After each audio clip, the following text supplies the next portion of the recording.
Were there any rap beefs back then that you wish the two artists that kept going back and forth on diss tracks finally decided to put down the mic and pick up their fists? Well, Def Jam Fight for New York was the game to play back then, because back in 2003, when Def Jam Vendetta came out, it was a huge success, and because of that, they immediately started production on a follow-up, and good God, was this a great follow-up. No longer were there the cliche wrestling WWE style fighting.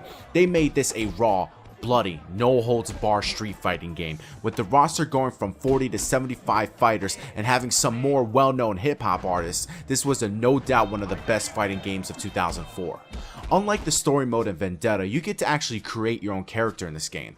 Your guy is no longer a mute, although he doesn't talk that much in the game. It is still nice to be able to hear your guy speak every once in a while. I can take care of myself. So the essence of the story is you break D-Mob out of the police car that was sending him to prison from the events of the last game. He appreciates that so much that he recruits you and has you fighting for his crew. You go around clubs and bars to take over locations owned by the rival crew leader, Crow, played by Snoop Dogg. The story is pretty cool. There are plenty of cutscenes and driving points in the game to keep you playing. The main cast for the story are played by people like Snoop Dogg, Method Man, Sticky Fingers, Busta Rhymes, Fat Joe, and D-Mob voiced by Christopher Judge.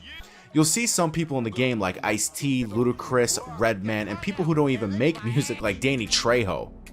At some point in the beginning of the game, you get to choose who you want your girlfriend to be. You have a choice between 5 women, and if you're anything like me, you'll always go with Little Kim. But thankfully this is Little Kim before she looks like she got stung by a bee. But moving on. Even Carmen Electra is in this game. Now whoever your current girlfriend is at the time, you get to choose if you want Carmen Electra to be your new girlfriend or keep your current one. You have them duke it out and whoever wins that fight is your current girlfriend.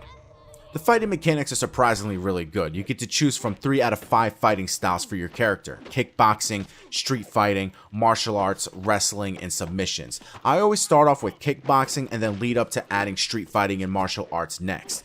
The combos you can create are pretty fun. Now this isn't Mortal Kombat, it doesn't get too complicated, and honestly I think anybody can pick this game up and get the hang of it pretty quickly. Now the only thing I have an issue with is that when you start the story mode you are greeted with a quick tutorial. Now this will teach you the very basic fundamentals of the video game: striking, grabbing, and blocking in the blaze mode. Now this can be helpful if you've never played a fighting game before, but there are just some things in this game that they just simply do not tell you about.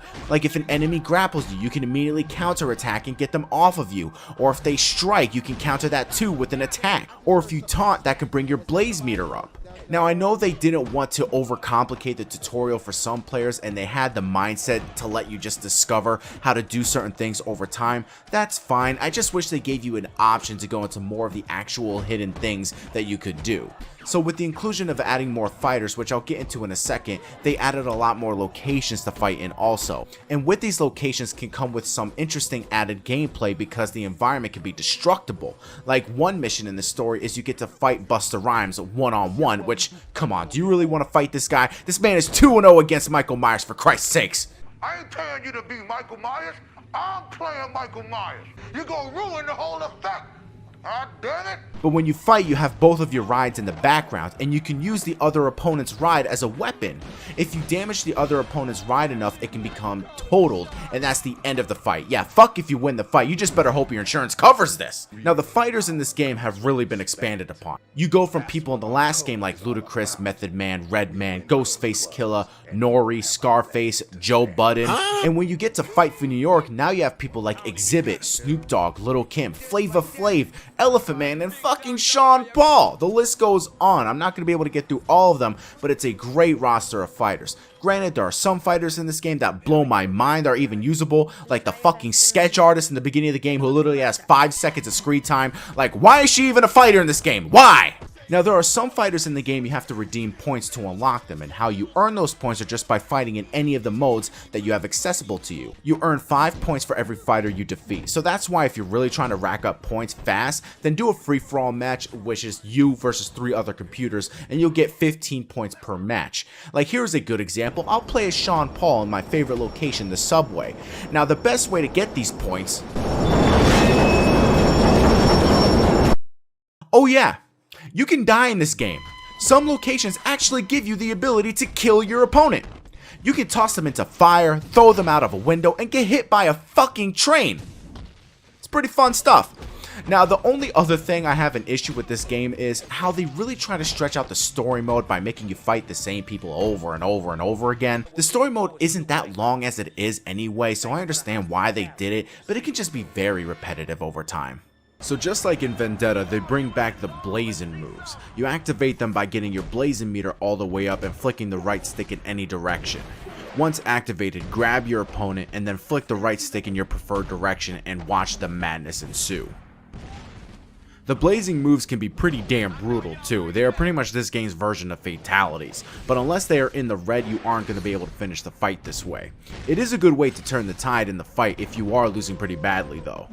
But guys, if you are a fan of hip hop and want a new fighting game to play, do not hesitate to pull out your old game consoles out of the closet and pick this game up. Granted, good luck trying to find this game at a reasonable price, but this game did so much and is honestly going to go down as a classic. Hopefully one day we'll get a true sequel to this game unlike Icon, or at least get an HD remake, but maybe one day.